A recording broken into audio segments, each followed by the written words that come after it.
করা হচ্ছে, কিন্তু সেই জায়গায় উন্মুক্ত পারমিশনের মতো। আমি কুষ্টিয়াতে মাহফিল ওই দিন ছিল আমার রাজবাড়িতে, যাচ্ছি আমি চাঁপাইনবাবগঞ্জ। আমি আমার জীবনের 10 বছর ইসলামিক ইউনিভার্সিটিতে পড়ার কারণে কুষ্টিয়ায় থাকছি। আমি জীবনে কুষ্টিয়া শহরে কোনোদিন এত মাইক্রো, এত নসিমন, এত পরিমাণ, এত ভুটভুটি দেখি নাই। ওই রাত্রে 2টা-3টার সময় দেখছি, অবাক হয়ে গেলাম, হচ্ছে কি? আরে এত টাকা খরচ করে গেলেছি, দেখবে কি? কিচ্ছু তো নাই। আসল টার্গেট নেশাখোর যত আছে, অন্য সময় সুখে সাথে খাওয়া লাগে, ওরা আগামী 6 মাসের চালান সংগ্রহ করে নিয়ে যাওয়ার জন্য এই সরকারের পৃষ্ঠপোষকতায়, নাকের ডগায়, প্রশাসনের সামনে উন্মুক্ত মদ এবং মাদকতা ছড়ায়। ওই মাদকতা বেঈমানের ছেলেরা খায় না, মুসলমানের ঘরের ছেলেরা ওখানে যায়, ঠিক না? কার কৌশল? এটা শয়তানের কৌশল। আর এই শয়তানের কৌশল বাস্তবায়ন করতেছে আমাদের প্রশাসন, ঠিক না? আপনি সব জায়গায় টাইট মারতে পারেন, এই জায়গায় আপনার টাইট দিলে সমস্যা কোথায়? তার মানে সরিষার মধ্যে ভূত লুকায় আছে। আমরা উন্মুক্ত ভাবে বলতে চাই, আগামী মেলার থেকে এরকম যদি হয়, তাহলে প্রশাসন যদি ভালোভাবে পদক্ষেপ নেয়, নচেত আমরা আমাদের তরুণ সমাজ, যুবক সমাজকে হেফাজত করার জন্য ইমাম, আলেম, খতিব, স্থানীয় মাদ্রাসার সকল ব্যক্তিবর্গের সমন্বয়ে প্রতিরোধ কমিটি বানায়, যেখানে এরকম মাদকতা উন্মুক্ত চর্চা হবে, আগামী বাংলাদেশে এটা হতে দেওয়া হবে না, ঠিক না? তোমার যদি লাইসেন্স থাকে, তুমি লাইসেন্সের জায়গাতে কিনে খাও, কিন্তু জনগণের পাবলিক প্লেসের মধ্যে নিয়ে আছে মেলার নাম করে নৈরাজ্য, এটা আর সহজ হবে না, ঠিক না? প্রশাসনকে আমরা সাবধান করে দিতে চাই, আপনারাও সচেতন হন, প্রত্যেক এলাকায় আপনারা সচেতন হন। আপনার সামনে একজন এসে বাচ্চা বিড়ি খেয়ে যায়, আর আপনি ওভারলুক করে যান, আমার বউ আপনাদের দেখার কি আছে? আপনি মুসলমান হতে পারেন না, বেয়াদব। তুমি বিড়ি খাওয়া মানে তোমার কি বয়স? তুমি করতে বিড়ি খাও মানে কান ধরার বাপের সামনে নিয়ে যেতে হবে।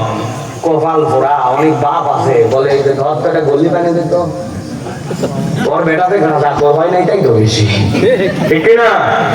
এই জন্য প্রিয় ভাইরা, শয়তানের দ্বিতীয় কৌশল কবিরা গুনাহ। আমাদেরকে কবিরা গুনাহ থেকে বাঁচতে, মনে থাকবে তো ইনশাআল্লাহ? চলেন এবার 3 নম্বরে যাই। শয়তানের 3 নম্বর কৌশল, বান্দা যখন কবিরা গুনাহ থেকে সচেতন হয়ে যায়, বান্দা যখন শিরক কুফর বিদআত থেকে সচেতন হয়ে যায়, তখন শয়তান কৌশল 3 নম্বর নেয়। ওই বান্দার সামনে তখন সগীরা গুনাহগুলোকে হালকা বানায় দেয়। এই কাজ তুমি করো কেন? বলে এটা সগীরা গুনাহ, ছোট গুনাহ, ওইটা আমলের মধ্যেই নেয় না। আছে কিনা ভাই? নবীজি সাল্লাল্লাহু আলাইহি সাল্লাম একটা উদাহরণ দিয়েছেন, আমি সংক্ষেপ করে আপনাদের কাছে উদাহরণটা বলি। নবীজি বলছেন, কোন একটা কাফেলা খোলা একটা মাঠের মধ্যে যে অবস্থান করতেছে, তাদের জন্য রান্না বান্না করা হবে। এখন প্রত্যেকেই লাকড়ি সংগ্রহ করে, প্রত্যেকেই যখন লাকড়ি সংগ্রহ করতে যায়, যেহেতু কাফেলাটা বড়, সবাই মিলে ঘোষণা দিয়েছে, যাও এখন খড়ি সংগ্রহ করে নিয়ে আসো মরুভূমির দিকে। সবাই মিলে বেরিয়ে গেছে, রান্না করা লাগবে অনেকগুলা, বড় কাফেলা। যাওয়ার পরে কেউ এতটুকু লাকড়ি পাইছে, কেউ এতগুলা পাইছে, কেউ একটা কেবল ডাল পাইছে, কিন্তু সকলে যখন সব খড়িগুলা সংগ্রহ করে নিয়েছে, এক জায়গায় রেখেছে, এরপরে জাল ধরাই দিয়েছে। ধরানো মাত্র সব জাল দিয়া মানুষের রান্নার ব্যবস্থাপনা হয়ে গেছে, সবগুলাকে পুড়ায় পড়ায় রান্না করা হয়ে গেছে। আল্লাহ নবী বলছেন, একটা লোক যদি বেরিয়ে যেত, যাওয়ার পরে যদি খড়ি সংগ্রহ করতে যেত, সে তাহলে এটা সংগ্রহ করতে পারতো না। কিন্তু সবাই যখন বেরিয়ে গেছে, কেউ 1 খণ্ড ডাল পাইছে, কেউ 5 খণ্ড, কেউ 2 খণ্ড, কিন্তু নিয়ে আসার পরে ওইটা আগুন জ্বালানোর জন্য যথেষ্ট হয়ে গেছে। আল্লাহ নবী বলছেন, বান্দা তুমি মনে করে এটা আমার ছোট গুনাহ, ব্যাপার না, কিন্তু এই ছোট গুনাহগুলাই জড়ো হতে হতে হতে কিয়ামতের দিনে আমলনামায় এমন ভাবে উপস্থিত হবে, আল্লাহ নবী বলছেন এই ছোট গুনাহগুলা ওই মানুষগুলাকে ধ্বংস করে দেওয়ার জন্য ওই দিন যথেষ্ট হয়ে যাবে। এই জন্য এটা সগীরা গুনাহ। এই গুনাহ করলে এমন কি হয়, ইমানদারের কখনো এরকম চিন্তা থাকবে না।